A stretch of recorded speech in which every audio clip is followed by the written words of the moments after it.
Wala akong benta, wala akong naipon na pambayad ng aking mga babayaran at the end of the month. Magdedesisyon ako na isasara etong mga negosyo. Dahil mahirap bayaran yung renta, mahirap na bayaran yung sahod, mahirap na mag-make sense yung negosyo. So, kailangan kong isara. Too much what? Breakfast in the morning and morning. Yeah. No. I have the. Who's stronger, the boy? No, the boy wasn't stronger. That girl wasn't strong. The boy wasn't strong. Mom, what about the boy when I was talking to him when we were about to leave? He's strong, right? Because he's bigger than Chico, right? Yeah, you're not. And then he's strong. Please control them on the Because they can come. You're going shopping with your pool. Say, man, and then jellyfish. Yeah. So who's stronger, the boy who drinks milk or the boy who doesn't drink milk?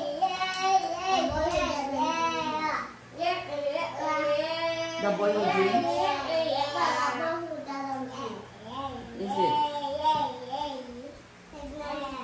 But for you, you're drinking and you're very strong. Diba? Yeah, I like that one. Oh, you like this brand? Uh-huh. I did not know. And let me add for you. You want more? No, that's enough. I said before I get one. Ikaw, gusto mo pa? No, thank you. Refreshing. Even mommy is drinking milk. So who's strong, Chico? You or the boy who doesn't drink milk? Mom, Nathan is strong because he's older than him. Right? Milk in the morning, Yakult in the afternoon. Okay? One lang ha. Okay po. Nag-walking na kayo? Wala pa? Wala pa. Bakit? Eat and then you walk. And then, mommy, first we eat and then we take a walk. Did Auntie take Auntie coffee time? First we eat and then we take a walk. Diba? Did you sleep well?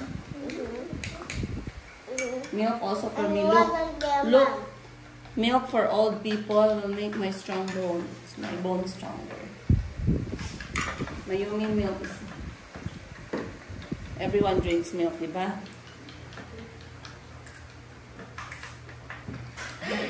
Mom, have you ever put a milk in breakfast? Good. Sarap.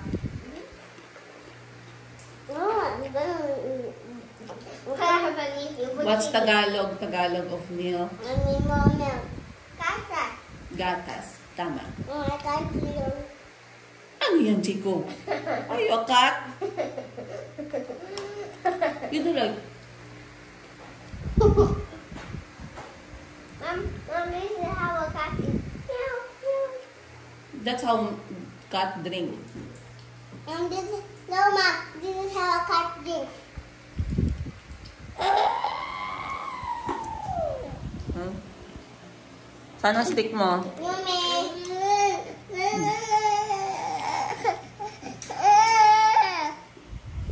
Doesn't want.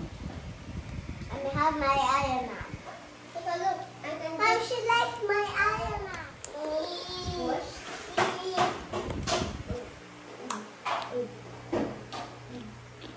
Hit. Yeah. Can we open? Yay! Come inside because it's so hot. You left your sister. Oh no, come on, you have to save our sister. Because we need to look the sun. Yeah, Mayumi, come on, you can come too. Everybody in the umbrella. Come on. Come on, Yumi. Ah! Ah! Oh my gosh, it's so heavy. Why are you pulling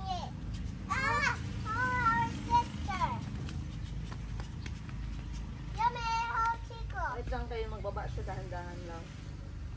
Sige na, go na. Mama, the fly was gone.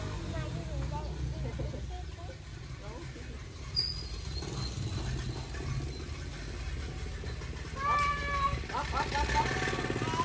Salamat. May drive. Thank you. Ay, galit.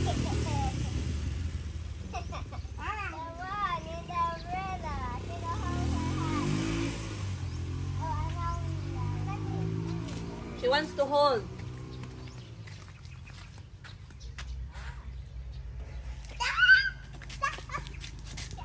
In the sun. So it will not hurt you.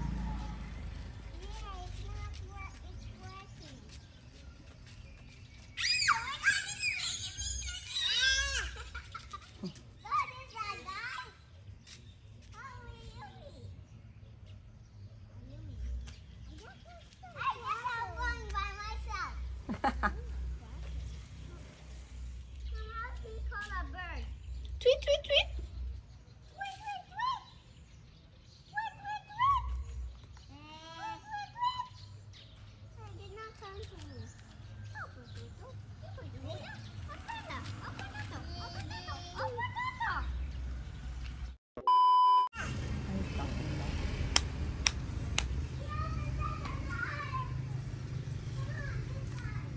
Mayumi?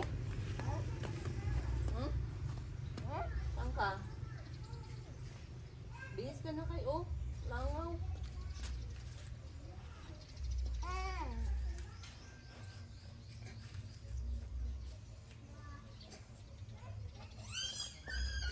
Good job.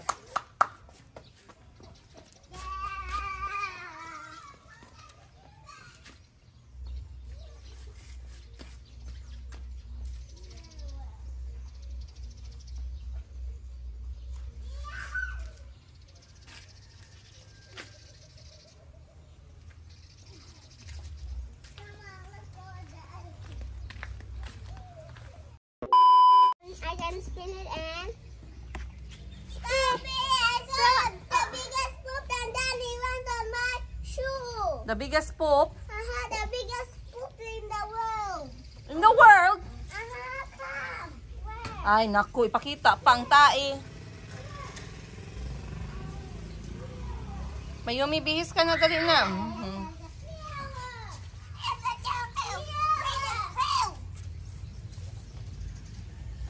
Dali na. So what happened?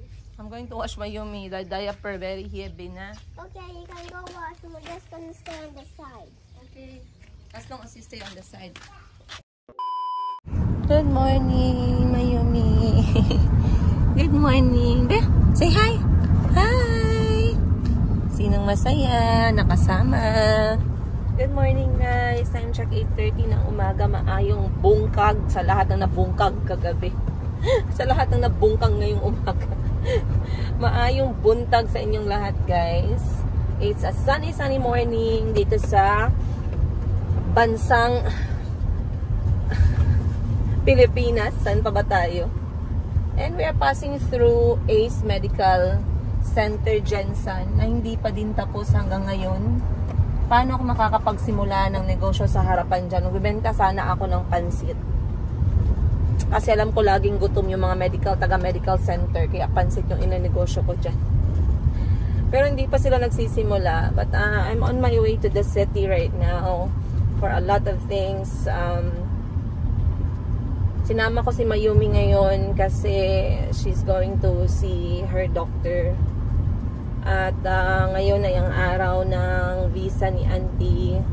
At gusto kong kausapin, magtanong sa immigration officer regarding sa kanyang visa dahil konting panahon na lang, guys, may-expire na.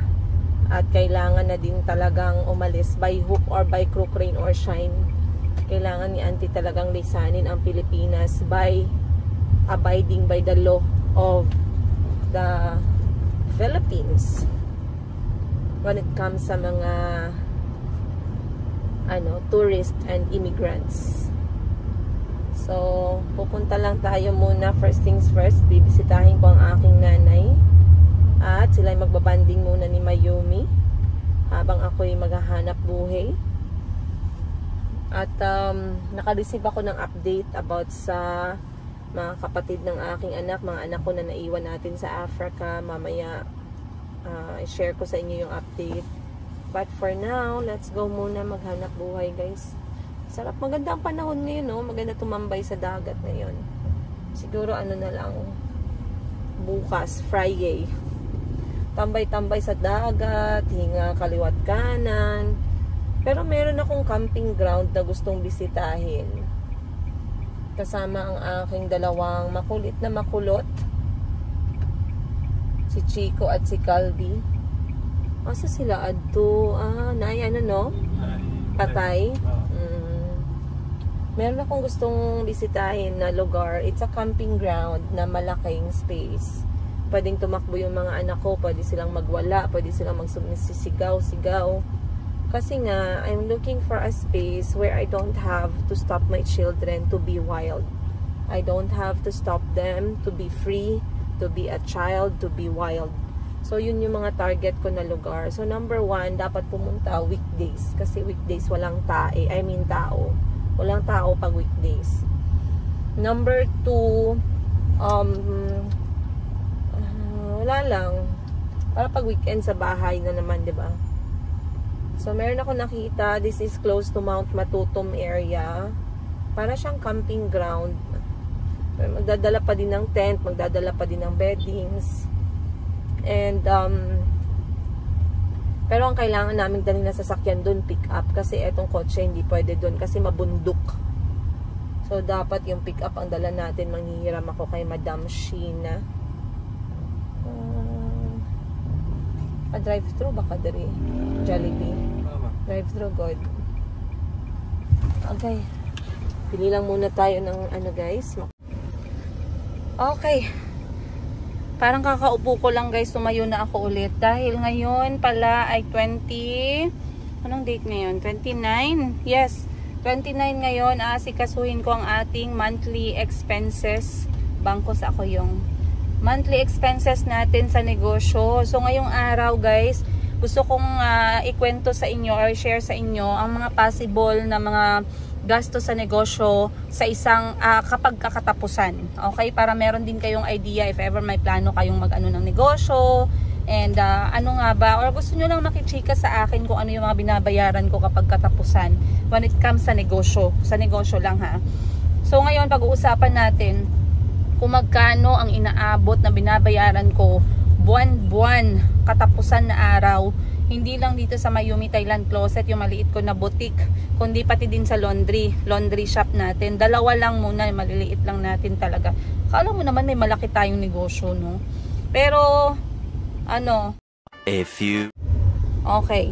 So, alright. So, ang gagawin ko muna ngayon, guys, ako muna ay mag-o-organize ng aking mga payment para sa mga negosyo. Hindi kasi pwede, no, na ma-miss natin. Oo, tama. Hindi natin pwedeng ma-miss ang ating mga bayarin sa mga renta, mga sahod. So, wag natin kakalimutan yan, guys. Kahit nagaano ka, wala kasing reason eh. Kahit na pag wala kang benta, wala akong benta, wala akong naipon na pambayad ng aking mga babayaran at the end of the month, wala tayong rason. Hindi mo siya pwedeng rasonan ng ganyan. Kailangan mo talaga siyang harapin. Magdesisyon ako na isasara etong mga negosyo. Dahil mahirap bayaran yung renta, mahirap na bayaran yung sahod, mahirap na mag-make sense yung negosyo. So, kailangan kong isara. Okay? Pero kapag hanggat sa kaya, sa unahan ako ha, ATM machine. Kahit na ano, guys, kahit na mahirap, pero feeling mo naman nagme-make sense ka naman most times, kailangan mo din talagang ilaban. Kailangan mo din talagang ilaban. So, alright, simulan na tayo and I'll see you more on today's episode. Later.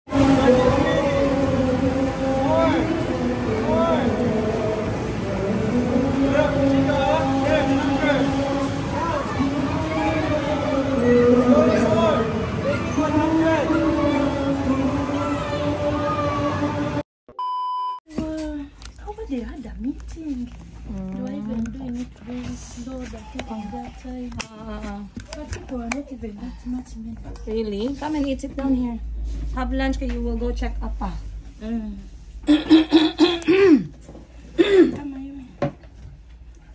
So what's the update there? Visa. Auntie, I just renewed for 2 months. Like usual. Like usual. Yeah. I wanted to ask them about the work permit, but I had to go back there. It's too hot outside. Yeah, it's very Please eat. Yung! Dali na dali pagkaon na. Kay busy imong kinabuhi arong adlaw. Pagkuha na dalag kanon. Lingkod lang ka dito asa ka maglingkod. Pag plato nimo kanon sudan. Auntie, eat. Vegetable, no pork.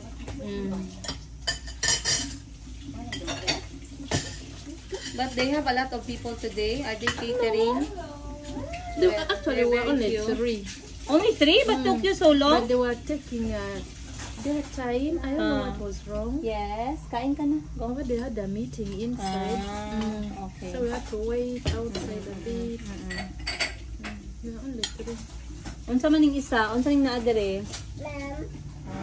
At tayo itlog kare. Lamb. You eat and go. Hi, mom is here. Gidala ni mong gamit niya, gatas and everything. Let's go there. Kuha lang dala yung. Nagkaon naman ko mo na lang ni auntie. Let's go there. Let's go there. Let's go. Come here. Let's go. Kaya sa day mo, libutan na yun. Buhat sa inyo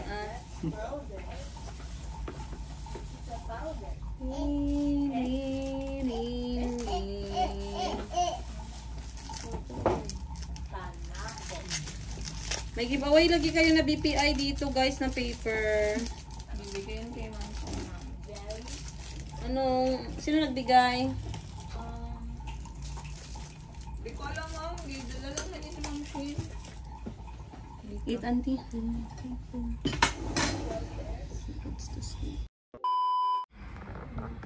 Time check guys, 2:10 na. Ako'y naglilista ng mga kailangan kong bayaran ngayong katapusan dahil 29 na ngayon. So, unang-una ay sa Mayumi Thailand Closet. Magkano Mayumi Thailand Closet? Okay. Ang renta ko sa Mayumi Thailand Closet, guys, ay nasa 6,000 pesos. Kada buwan. 6,000 pesos. Maliit lang yun siya. Diba nakita niyo yung aking boutique? Nasa siguro 4x4 4 meters by 4 meters yung kanyang laki. Pero okay na yung 6,000 kasi nasa gitna siya ng city. Kaso, yung downside niya, hindi maganda yung kanyang location sa loob ng Eskinita. If meron akong choice, I would love to have a bigger space pero sa labas na, yung sa highway, yung nakikita na-expose na talaga sa mga tao. Another natin na bayaran at the end of the month is of course yung aking tubig. Minsan kasi hindi ko siya nililista kasi ayokong isipin na mabigat siya. So, sa water namin, nakaka-minimum lang kami. So, 200 pesos lang yung minimum namin sa tubig.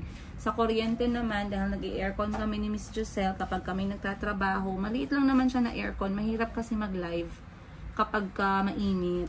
So, approximately 1,000 pesos naman yung aming electricity. Okay. Next namin na binabayaran is ang Wi-Fi, which is 300 pesos. Bakit 300 pesos lang si Wi-Fi namin? Kasi kami ay nakiki-series lang sa aming kapitbahay na internet cafe. 300 pesos lang yung monthly namin. Malakas naman siya kasi hindi naman talaga kami gumagamit ng ano ni Mr. Giselle. Mga malalaking gadget, mabibigat na gadget pagdating sa Wi-Fi. Cellphone lang. So, 300 pesos is really good. May nagsabi na magpalagay ka na ng Wi-Fi. Kasi alam niyo naman, magpalagay, magpalagay nasa 1,000 pagpapalagay mo ng internet, tapos yung monthly mo nasa 800 pesos pataas. Okay na tong 300 para sa Wi-Fi namin. Then pagdating naman sa sahod, approximately lang sa sahod ng staff, ilalagay ko siya ng 12,000 pesos monthly. Sa sahod lang yan ng staff. Approximate lang to guys ha. Hindi ko siya lalagyan ng exact amount kasi alam ko merong iba na mahilig mag-compare. I don't want to create trouble. I'm just putting here approximately. I know the exact. Hindi naman siya masyadong malayo. It's more or less, pero nalalapit sa ganyan na digit. So, basically, ang binabayaran ko sa Mayumi Thailand Closet every month is, yan lang yata yung gastos ko na talagang binabayaran. Of course, hindi ko na isasali dyan yung kain namin kasi kapag nandun ako pa talaga yung magpapakain sa mga staff, which is okay lang sa akin kasi nga, food is very crucial, guys. Food is crucial talaga pagdating sa mga employees. Tapos, add natin ng 1,000, add natin ng 300, add natin ng 12,000 pesos.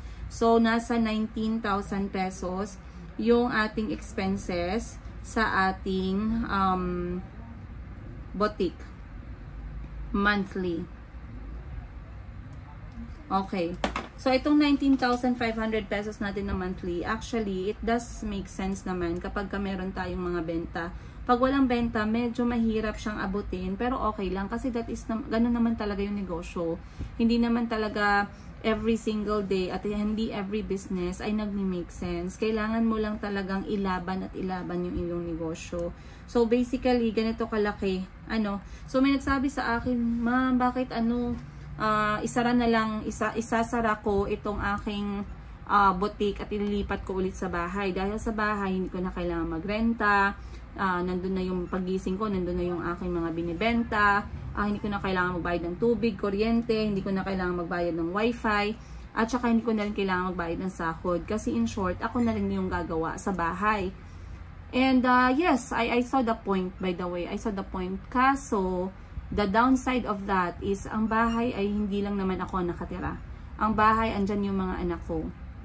Not unless, magbabakante ako ng isang kwarto, at yung isang kwarto na yon ay gagawin ko siyang boutique style na maliit sa loob ng aking bahay. At saka, gagawin ko siyang, tawag nito,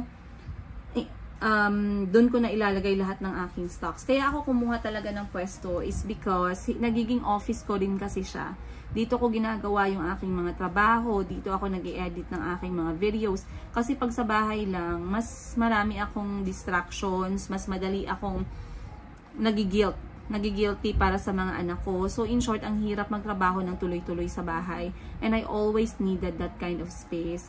And sa ngayon, Miss Giselle for me is around staff. Alam niya hawakan yung mga negosyo, damit man yan, or kung ano man yung mga binibenta namin, natuto si Miss Giselle na hawakan. So, okay lang. So, yan yung aking babayaran monthly dito sa ating boutique na negosyo. Hindi pa kasama dito yung mga tax na binabayaran ko. Every 2 months or every month, meron akong binabayaran na tax. At hindi ko mabigay sa inyo ang details ng tax kasi meron kaming officer, meron kaming agent. Nagbabayad kami ng agent na mag-asikaso ng mga aming responsibility sa gobyerno as business owner. Okay? Liaison ba yung tawag mo dun? So, yeah. Meron kami mga ganon. But, yung piniprepare ko talaga na as in kailangan dapat nandyan palagi is itong 19,500 pesos na monthly na gastusin sa Mayumi Thailand Closet, which covers the rent, water, electricity, wifi, at saka sahod. Ngayon sa laundry naman, let's go to the laundry shop. Sa Labalabi naman tayo, guys. Sa Labalabi, of course, yung renta namin sa Labalabi is 8,000 pesos. Nung nagbukas pa lang ako ng laundry shop, I thought I could focus on a laundry space na 5,000 pesos lang. Kaso, I failed to find that one. Kaya, ngayon, nagbabayad ako ng renta na 8,000 pesos monthly. It does make sense. We are actually getting even at the end of the month as a start, and that's good. Ang importante, mabayaran ko lahat ng expenses. That's good enough for now. Kailangan pa rin nating i-push yung ating laundry shop, which is for me understandable naman. Kasi nga, kaka-start ko pa lang. And just, nagbukas lang ako ng 3 buwan. Meron akong kakilala, mamaya, i-chika ko sa inyo ha. Kasi eto yung mga desisyon na kailangan dapat marunong dahan-dahanin natin. Hindi ka basta-bastang magdi-decide lang agad-agad. Now, pagdating naman sa tubig, ang bill ko sa tubig nasa 600 pesos naman. When it comes sa tubig ng aking laundry shop. Hindi naman kami masyadong magastos sa tubig. Kasi etong mga machine ngayon na bago, guys, matipid siya sa tubig. Ang gamit ko ay LG commercial laundry machine, washer, anong tawag mo dito? Giant. Giant ba or Titan? Yung maliit, yung pang ano siya, pang 8 kilograms to 10 kilograms. Ayan, Giant ata siya.